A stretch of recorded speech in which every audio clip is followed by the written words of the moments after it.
Good afternoon, and welcome to Bench Objectives, the podcast sponsored by Beltree, episode 1. This is our very first podcast.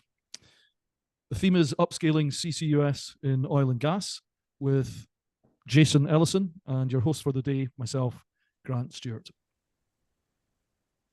In today's episode, we will explore the latest advancements in carbon capture utilization and storage technologies and its pivotal role in achieving energy transition objectives. Additionally, we will explore the crucial role of data in enhancing upstream operations. Our sponsor today, Beltree, is a global software provider delivering data-driven software designed to aid and support the energy transition for governments and industry around the world. Today's guest speaker, Jason Ellison, founder of GeoIntegra Group, senior geoscientist and energy transition advisor, has kindly joined us today. We're delighted to have him. Jason, perhaps if you'd be kind enough to expand on the introduction and maybe give our new listeners an insight as to your expertise. Sure. Well, first off, thank you for being here. I'm honored to be, invitee number 1 to your podcast series. I hope there will be many more for you guys. So I am a geoscientist by background. I've got more than 20 years of experience working in the subsurface, both internationally as well as within the United States. That's kind of where some of my more recent focus has been. And where I'm at now, it came about in large part to put some of my background, where I've worked a lot of what are called conventional reservoirs, sandstones, limestones, things like that, that can be excellent targets for storing CO2. And with my prior employer, I had been doing some case studies looking at what they call EOR projects, enhanced oil recovery projects, where they inject CO2 into the formation as a way to sweep oil towards the producer wells and increase oil recovery and increase production rates, things of that nature. And ultimately finding a lot of interesting results of some areas that worked really well and some areas that didn't work well. And the areas that didn't work well weren't necessarily touted by the companies doing that work, but you could go in there and dig through the data and find out what was going on. And about a couple of years ago, I was thinking of moving on, doing some different things, especially focused around energy transition, when a former colleague of mine that I worked with at Exxon is now working for the Kansas Geologic Survey, said, "Hey, I've got some DOE funded projects. We need to screen areas for CO2 injection potential underneath these oil and gas facilities. Would you want to do that work for us?" I said, "Yes, I would." And so from there, it's kind of taken off. And now we've kind of grown into a team. There's me and several other senior geoscientists who we focus on energy transition writ large, but really where the action is happening right now is with regards to CCS and CCUS. So we have clients working mostly kind of in the central portion of the United States, but we're looking at international opportunities as well. And probably we'll also end up working a lot of stuff along the Gulf Coast of the United States, because that's a good hotspot these days for these sorts of activities. Fantastic, Jason. Well, it's great to see that I guess the opportunity is developing into a team in a real business. And the market must be quite conducive for CCS in the States at the moment. Yeah, the impact of the Inflation Reduction Act can't be understated. There was certainly interest before the Inflation Reduction Act came out, because we did have tax credits available for those willing to capture and sequester the CO2. But the economics were still somewhat questionable. Whereas afterwards, whether it's for CO2 injection into, say, permanent storage in saline aquifers, or for enhanced oil recovery projects, all of those got boosted. And that really kind of set fire to investment and interest in the United States. Whereas before, we had some projects, we have done some things, but it has taken off at a lightning pace now. Very good to hear. And from an American context, that's fantastic. But I think where America goes, to a certain extent, the rest of the world follows. So I think that's hugely encouraging in general. The CCS, from your perspective, how does it contribute to the broader energy transition goal? And maybe if you could also highlight some success stories that you've observed in the US, and maybe research findings, that sort of thing? I mean, for me, I think CCUS is going to be crucial for the energy transition goals. And frankly, I would point to, the International Energy Agency and kind of the standpoint that they've taken on it, how it's evolved over the years, from a nice to have to a have to have. And just to throw some kind of rough numbers out there, right now worldwide, we're injecting about 44 million tons of CO2 underground per year. And by 2030, according to the IEA, if we're going to meet our climate target goals, we need to bump that up to 1 billion tons per year. And then, by 2050, we need to be probably somewhere between 2 to maybe 7 billion tons per year of CO2 injection. So there's rapid growth with a fairly short fuse on it that's going to be necessary. Truthfully, where I think the US has led the way is with regards to what some call CCUS. I tend to bucket CCUS as, the U is for utilization. And in this case, for the subsurface, we're using it to increase oil and gas production, which some view as a downside to CCUS, in comparison with CCS, which is putting it into saline aquifers just to store. You're not doing anything with it. But ultimately, the kind of proof that this can work came from these EOR programs, these enhanced oil recovery programs. And it's where the pipelines came from. It's where the capture equipment came from. It's where, a lot of the early science that was started in the 70s and 80s came out to know that we can actually pull this off. And so in that way, I think, particularly because of these EOR programs, the United States has led the way. But more recently, there have been CCS programs, just pumping CO2 into saline aquifers. A lot of those funded by federal entities, specifically the Department of Energy. And there's a couple of them that come to mind. One is the Decatur project in Illinois, which successfully injected 1 million tons of CO2 into this deeper St. Peter sandstone that kind of sits right on top of the basement. Not a lot known about it because there's not a lot of oil and gas produced at that location. That tends to be how we figure out about some of these deeper reservoirs is because they've been producing oil and gas. But in the state of Illinois, they've injected quite a lot of CO2, up to 3.5 million tons into that reservoir, and had good success with it. Another project in Alabama, the Plantberry project, they were injecting 500 tons a day for several years, from 2011 to 2014. Now, interestingly, that project ended because of financial issues. And I think the incentives at the time didn't allow them to make the kind of money that they had wanted to from the earlier tax credits. And some of these programs are being dusted off now and being looked at again to say, hey, maybe we should start that back up, because with these new incentives, there can be good money to be made. Well, I think projects that maybe were mothballed due to economic reasons, as you quite rightly point out, if it's far more conducive to dust them off and reactivate them, it makes an awful lot of sense. So that sounds very, very positive. Tell me a little bit more about the decarbonization technologies. This is an area of key interest to us as an organization, Beltree. But I'd be very interested in your perspective as to which decarbonization technologies form a kind of crucial part of the energy transition from your perspective. What have you seen that really makes a difference? So, a lot of we're going after some of what I'll just call the low-hanging fruit right now. And this can be related to oil and gas, or this can be related to other industries. Right now, the focus has been to go, frankly, for the highest purity of CO2 streams, the effluent that comes out of these factories, et cetera. We go after, high CO2 purity, which is somewhat ironic, given that could be viewed as a downside, but particularly given the credits that we have right now, it's very much an upside.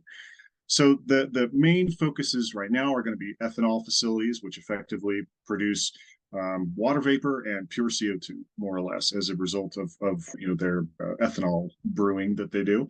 Really, for oil and gas, probably the major thing that is being looked at right now and acted on are going to be CO2 capture in these natural gas to liquids facilities. So whenever you're producing oil and gas, you'll always have some fraction of gas versus a liquid component.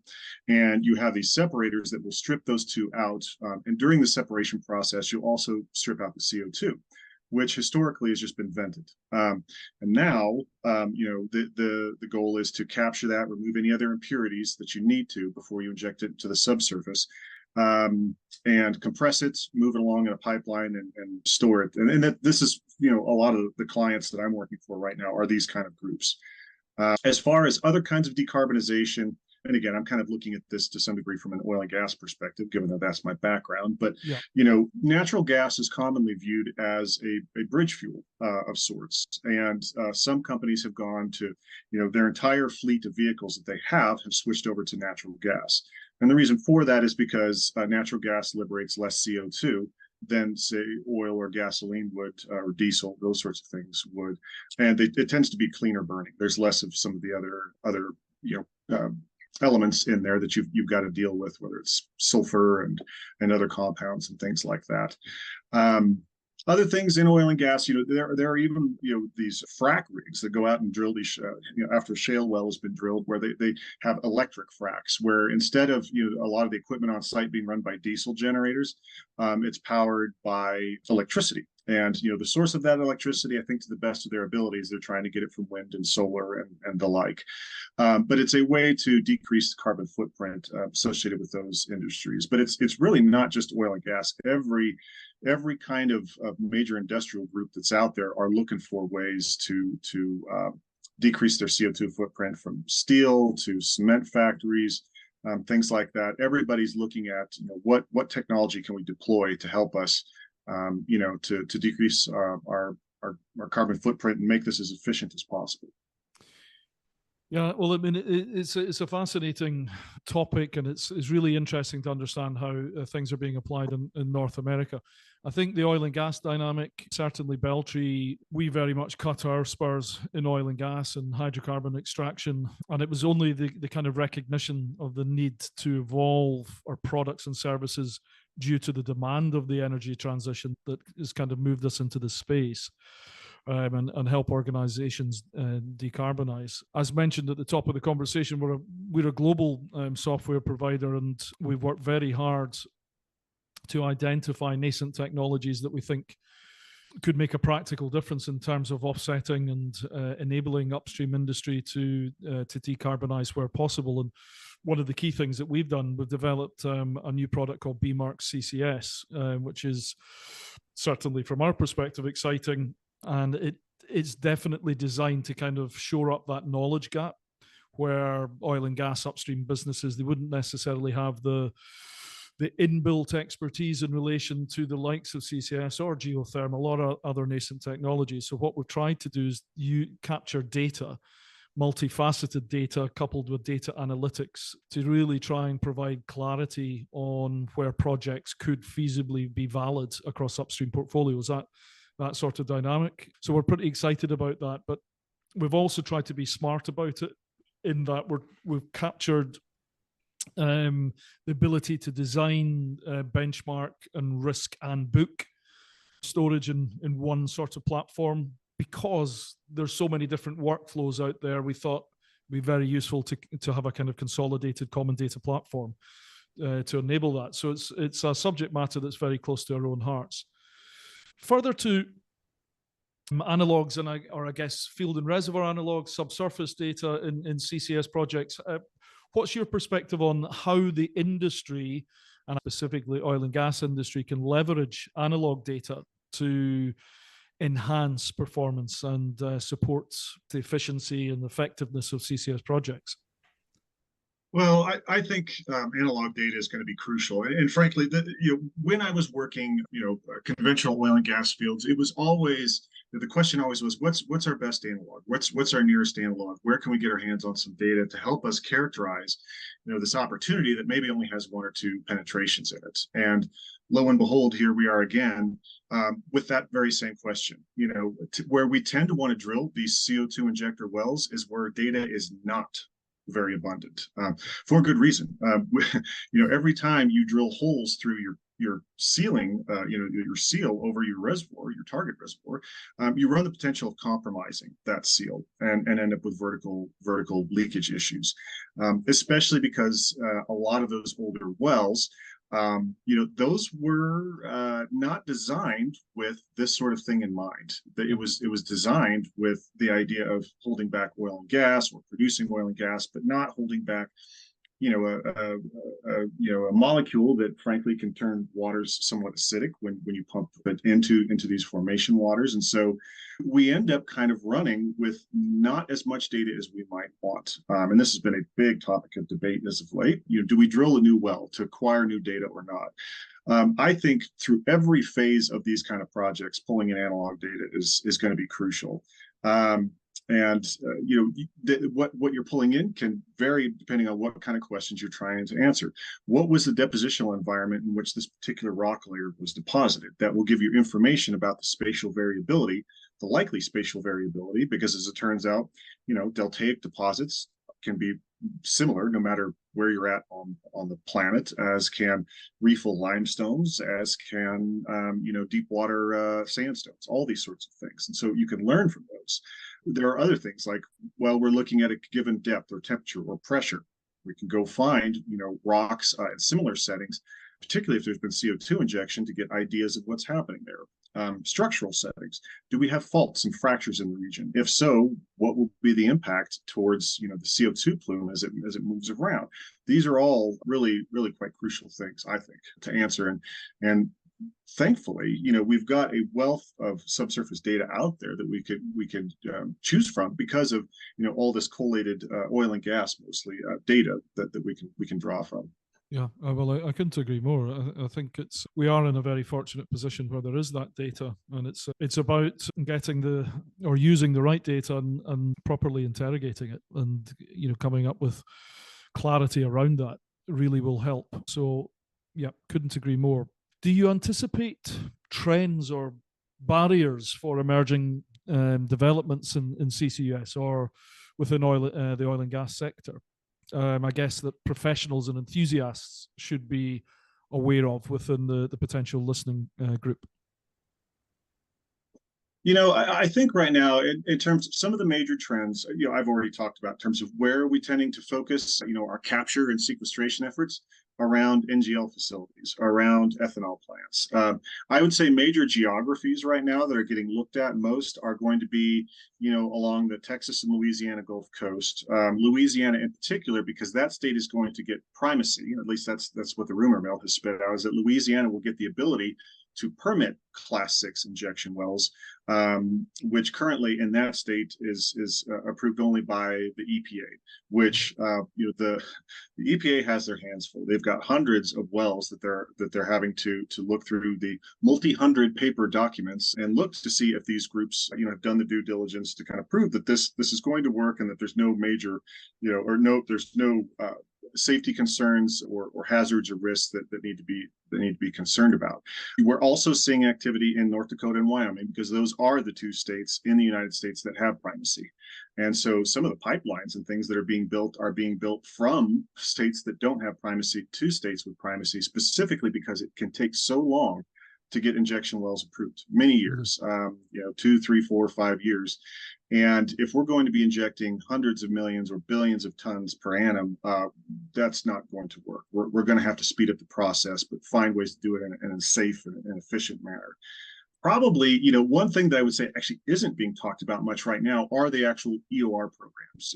I haven't seen a lot of people come out and say, "Hey, we've got these old oil and gas fields. We're gonna inject CO2 into them, and some of that CO2 gets stuck." And so that's the benefit to it all. And I think there's several reasons for that. One is because in the United States, if an oil or gas field was suitable for EOR, it probably already has been. It's already been implemented. Yes. So some of the fields that are left are less suitable for that because they're too faulted or fractured, or the reservoir quality is not good enough, or something is going on there. But the other thing, or the other things actually, are that the IRA doesn't give as high a tax credit for CO2 that's stored there, and also the environmentalists of the world don't tend to view it favorably because what effectively they view it as is you're enabling additional oil and gas production, and are you really storing enough CO2 to make it worth it?